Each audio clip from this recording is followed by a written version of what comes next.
Hi hello ನಮಸ್ಕಾರ. ನಾನು ನಿಮ್ಮ ಮಿತ್ರ ಮಹೇಶ್. ನೀವು ನೋಡ್ತಿದ್ರ ಸವಿನಿನ್ ಉಪಮಹೇಶ್ ಯೂಟ್ಯೂಬ್ ಚಾನಲ್. ಫ್ರೆಂಡ್ಸ್, ಇವತ್ತು Bigg Boss season 12 episode number 101 ಈ ಒಂದು ಎಪಿಸೋಡ್ ಬಗ್ಗೆ ಒಂದಿಷ್ಟು ಅನಲೈಸ್ ಮಾಡ್ಕೊಂತ ಹೋಗೋಣ. ನಿನ್ನೆ ಒಂದು ಎಪಿಸೋಡಲ್ಲಿ ಏನೇನೆಲ್ಲ ಆಯಿತು, ಯಾರ್ಯಾರ ನಡುವೆ ಮತ್ತೆ ಜಗಳ ಆಯಿತು, ಯಾರು ಗೆದ್ರು ಆಟದಲ್ಲಿ, ಯಾರು ಸೋತ್ರು, ಯಾರ್ಯಾರೆಲ್ಲ ಏನೇನೆಲ್ಲ ಸ್ಟ್ರಾಟಜಿ ಮಾಡ್ಕೊಂಡ್ರು ಆಟವನ್ನು ಗೆದ್ರು, ಯಾರಿಗೆಲ್ಲ ಈಸಿಯಾಗಿ ಆಟ ಆಯಿತು ಅನ್ನೋ ವಿಚಾರ ಕುರಿತು ಈ ಒಂದು ವಿಡಿಯೋದಲ್ಲಿ ಸಂಪೂರ್ಣವಾಗಿ ನಿಮ್ಗೆ ತಿಳಿಸ್ಕೊಡ್ತಾ ಹೋಗ್ತೀನಿ. ಅದಕ್ಕೂ ಮುನ್ನ ಯಾರೆಲ್ಲ ಚಾನಲ್ ಸಬ್ಸ್ಕ್ರೈಬ್ ಮಾಡಿದ ವಿಡಿಯೋ ನೋಡ್ತಿದ್ರು ಅವರೆಲ್ಲರೂ ಚಾನಲ್ನ ಸಬ್ಸ್ಕ್ರೈಬ್ ಮಾಡ್ಕೊಳ್ಳಿ ಅಂತ ಹೇಳ್ತಾ ಬನ್ನಿ ವಿಡಿಯೋ ಸ್ಟಾರ್ಟ್ ಮಾಡೋಣ. ರಕ್ಷಿತಾ, ರಾಶಿಕಾ ಹಾಗೂ ರಘು ಅವರು ಮೂವರು ಸೇರಿಕೊಂಡು ಚರ್ಚೆ ಮಾಡ್ತಾ ಇರ್ತಾರೆ. ಆಟದಿಂದ ಯಾರನ್ನ ಹೊರಗಿಡಬೇಕು ಅನ್ನೋ ವಿಚಾರ ಕುರಿತು ಇಲ್ಲಿ ಚರ್ಚೆ ಮಾಡ್ತಾ ಇರ್ತಾರೆ. ಸೊ ರಘು ಅವರು ಹೇಳ್ತಾರೆ, ನನ್ನ ಒಂದು ಕಾಂಟ್ರಿಬ್ಯೂಷನ್ ಏನಿದೆ ಅದು ತುಂಬಾ ಇದೆ ಈ ಮನೆಗೆ. ನಮ್ಮಿಬ್ಬರಿಗೂ ಹೋಲಿಕೆ ಮಾಡ್ಕೊಂಡಪ್ಪ ಅಂತಂದರೆ ರಕ್ಷಿತಾ ಅವರು ಕಾಂಟ್ರಿಬ್ಯೂಷನ್ ತುಂಬಾ ಜಾಸ್ತಿ ಇದೆ. ಸೀಕ್ರೆಟ್ ರೂಮ್ಗೆ ಹೋಗಿದ್ದಿರ್ಬೋದು, ಅವರ ಒಂದು ಒಡನಾಟ ಇರ್ಬೋದು, ನನಗಿಂತ ಸ್ವಲ್ಪ ಮೇಲೆ ಇದ್ದಾರೆ ಅಂತ ನನಗನ್ಸುತ್ತೆ. ಹಾಗಾಗಿ ನಮ್ಮಿಬ್ಬರಿಗಿಂತ ಬೆಟರ್ ಆಗಿ ರಕ್ಷಿತಾ ಅವರ ಒಂದು ಜರ್ನಿ ಈ ಒಂದು ಮನೆಯಲ್ಲಿ ತುಂಬಾ ಇದೆ ಅಂತ ನನಗನ್ಸುತ್ತೆ ಅಂತೇಳಿ ರಘು ಅವರು ತಿಳಿಸ್ತಾರೆ. ರಾಶಿಕ್ ಅವರ ವಾದ ಏನಾಗಿತ್ತು ಅನ್ನೋ ವಿಚಾರಕ್ಕೆ ಬರೋದಾದ್ರೆ, ನನಗೂ ಸಿಕ್ಕಿದ್ನಪ್ಪ ಅಂದರೆ ಸೀಕ್ರೆಟ್ ರೂಮ್ ನಾನು ಏನೇನು ಮಾಡ್ತಾ ಇದ್ದ ನನಗೆ ಗೊತ್ತಿಲ್ಲ. ರಕ್ಷಿತಾ ಅವರು ನಾಮಿನೇಷನ್ ಸರಿಯಾಗಿ ಮಾಡಂಗಿಲ್ಲ, ರೀಸನ್ ಕೊಡೋಕೆ ಬರಂಗಿಲ್ಲ, ಇವರಿಗೆ ತಮ್ಮ ಒಂದು ವಾದವನ್ನು ಮಂಡಿಸ್ತಾರೆ. ಜಸ್ಟ್ ಹಂಗೆ ಥಿಂಕ್ ಮಾಡ್ಕೊಳ್ಳಿ, ಸಪೋಸ್ ಏನಾದ್ರು ಅವರೊಟ್ಟಿಗೆ ರಾಶಿಕ್ ಅವ್ರ ಸೀಕ್ರೆಟ್ ರೂಮಲ್ಲಿ ಇದ್ದಿದ್ದಪ್ಪ ಅಂದರೆ ಹೆಂಗಾಗಿರೋದು ಅಂತ. ಒಂದು ಪೊಸಿಷನ್ ಈ ಕಡೆ ಒಂದು ಪಾರ್ಟು, ಈ ಕಡೆ ಒಂದು ಪಾರ್ಟ್, ಅದು ಈ ಕಡೆ ರಾಶಿಕಾ ಅಂತ ಇಟ್ಕೊಳ್ಳಿ, ಈ ಕಡೆ ಧ್ರುವ ಅಂತ ಇಟ್ಕೊಳ್ಳಿ, ಹೆಂಗಾಗಿರೋದು ಎರಡು ಕೂಡ್ಕೊಂಡು ಅಂತಂದರೆ ಹಿಂಗಾಗಿರೋದು ಎರಡು. ಸೊ ಒಂದು ಎನರ್ಜಿ ಇರ್ತಿದ್ದಿಲ್ಲ, ಒಂದು ಆಟಕ್ಕೆ ತಕ್ಕಬೇಕಾಗಿರ್ತಕ್ಕಂಥ ಒಂದು ಫೈಟ್ ಇರ್ತದಿಲ್ಲ ಈ ನಡುವೆ. ಒಂದು ಸ್ಟ್ರಾಟಜಿ ಸೀಕ್ರೆಟ್ ರೂಮಲ್ಲಿ ಹೆಂಗಿರೋದು ಅಂತಂದರೆ ಸಪ್ಪೆ ಆಗಿರೋದು. ಅವರಿಬ್ಬರು ಕಾಂಟ್ರಿಬ್ಯೂಷನ್ಗಿಂತ ಇವರಿಬ್ಬರು ಒಂದು ಕಾಂಟ್ರಿಬ್ಯೂಷನ್ ಸಪ್ಪೆ ಆಗಿರ್ತಿತ್ತು ಅಂತ ನನ್ನ ಒಂದು ಅನಿಸಿಕೆ ಆಗುತ್ತೆ. ನಿಮ್ಮ ಅನಿಸಿಕೆ ಮತ್ತು ಅಭಿಪ್ರಾಯಗಳು ತಿಳಿಸಿ ನೋಡೋಣ. ಸಪೋಸ್ ಏನಾದರೂ ಧ್ರುವಂತ್ ಮತ್ತು ರಾಶಿಕ್ ಅವರು ಸೀಕ್ರೆಟ್ ರೂಮಲ್ಲಿ ಇದ್ದಿದ್ದಪ್ಪ ಅಂತಂದರೆ ಕಂಟೆಂಟು ಯಾವ ರೀತಿ ಇರ್ತಿತ್ತು ಅನ್ನೋದು ವಿಚಾರ ತಿಳಿಸಿ. ಟಾಸ್ಕ್ ಬಿಟ್ಟು ನಿಮ್ಮ ಒಂದು ಕಾಂಟ್ರಿಬ್ಯೂಷನ್ ಹೇಳಿ ನೋಡೋಣ ಅಂತೇಳಿ ರಕ್ಷಿತಾ ಅವರು ರಾಶಿಕ್ ಅವರಿಗೆ ಪ್ರಶ್ನೆ ಮಾಡುತ್ತಾರೆ. ಅವ್ರ ಕಡೆಯಿಂದ ಉತ್ತರನೂ ಸಿಗಲೇ ಇಲ್ಲ. ಸೊ ಇದರಿಂದ ಕೋಪ ಮಾಡಿಕೊಂಡು ರಾಶಿಕ್ ಅವರು ಮುನಿಸ್ಕೊಳ್ತಾರೆ. ಏನಾದರೂ ಮಾಡ್ಕೊಳ್ಳಿ, ನೀವಿಬ್ರು ಅಂತ ನನಗೆ ಗೊತ್ತು, ನೀವಿಬ್ರು ಡಿಸಿಷನ್ ತಗೊಳ್ಳೋದು ನನಗೆ ಗೊತ್ತು, ಹಂಗೆ ಹಿಂಗೆ ಅಂತೇಳಿ ಹೇಳಿಕೇಶಿ ರಾಶಿಕ್ ಅವರು ಮುನಿಸ್ಕೊಳ್ತಾರೆ.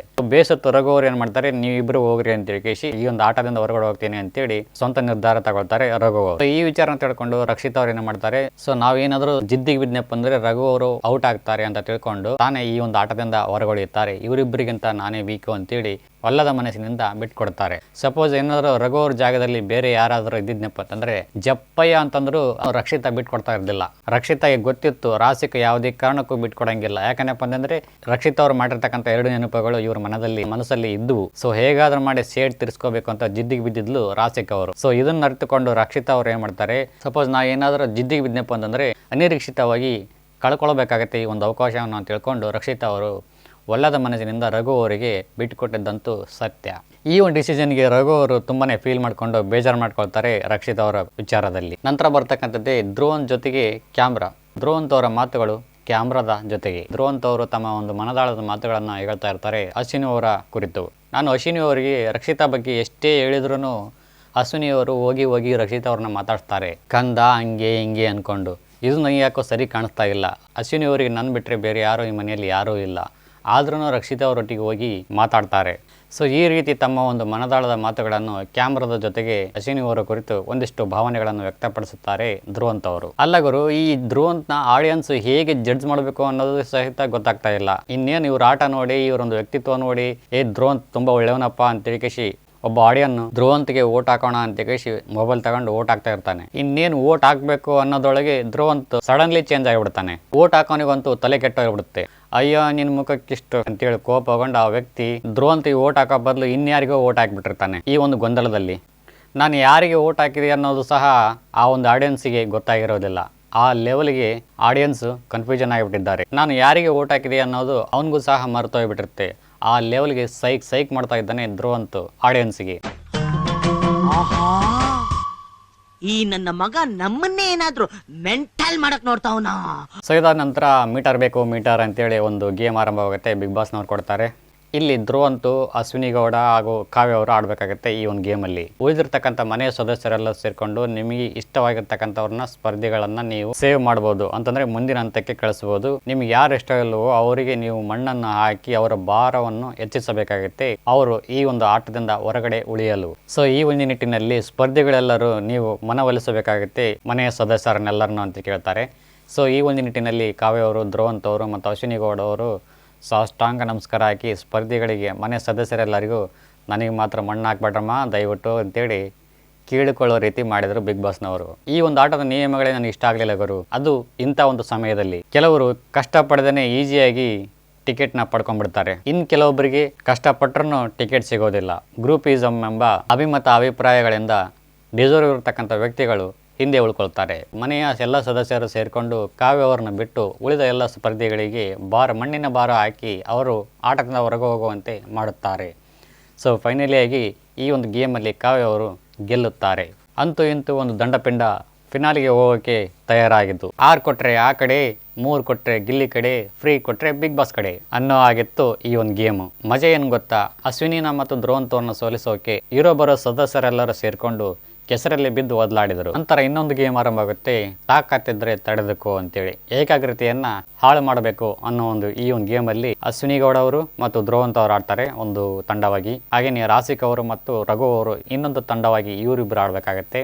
ಜಾಸ್ತಿ ಸಮಯದವರೆಗೆ ಯಾರು ನಿಲ್ತಾರೋ ಅವರು ಈ ಒಂದು ಆಟದಿಂದ ಗೆಲ್ಲುತ್ತಾರೆ. ಮೊದಲು ನಿಲ್ತಕ್ಕಂಥವರು ರಘು ಮತ್ತು ರಾಸಿಕ್ ಅವರು. ಅಶ್ವಿನಿ ಗೌಡ ಮತ್ತು ಧ್ರುವಂತ್ ಅವರು ಏನೇ ಸ್ಟ್ರಾಟಜಿ ಮಾಡಿದೇನೆ ಅಷ್ಟಾಗಿ ಟಾರ್ಚರ್ ಕೊಡದೇನೆ ರಘು ಅವರಿಗೆ ಮತ್ತು ರಾಸಿಕ್ ಅವರಿಗೆ ವಿಪರ್ಯಾಸ. ಇವರ ಒಂದು ಮಾತುಕತೆ ಹೇಗಿತ್ತು ಅನ್ನೋ ವಿಚಾರಕ್ಕೆ ಬರೋದಾದ್ರೆ, ಯೋಗಕ್ಷೇಮ ಮತ್ತು ಆರೋಗ್ಯ ವಿಚಾರ ಮಾಡೋ ರೀತಿಯಲ್ಲಿತ್ತು ಇವರ ಒಂದು ಕಾಂಟ್ರಿಬ್ಯೂಷನ್. ಈ ಒಂದು ಗೇಮ್ನ ಹೆಂಗೆಂಗೋ ಆಡ್ಬೋದಿತ್ತು, ಎಷ್ಟು ಮಜವಾಗಿ ಆಡ್ಬೋದಿತ್ತು. ಅಷ್ಟು ಸಮಯದವರೆಗೆ ನಿಲ್ಲಿಸಲೇಬಾರ್ದಾಗಿತ್ತು.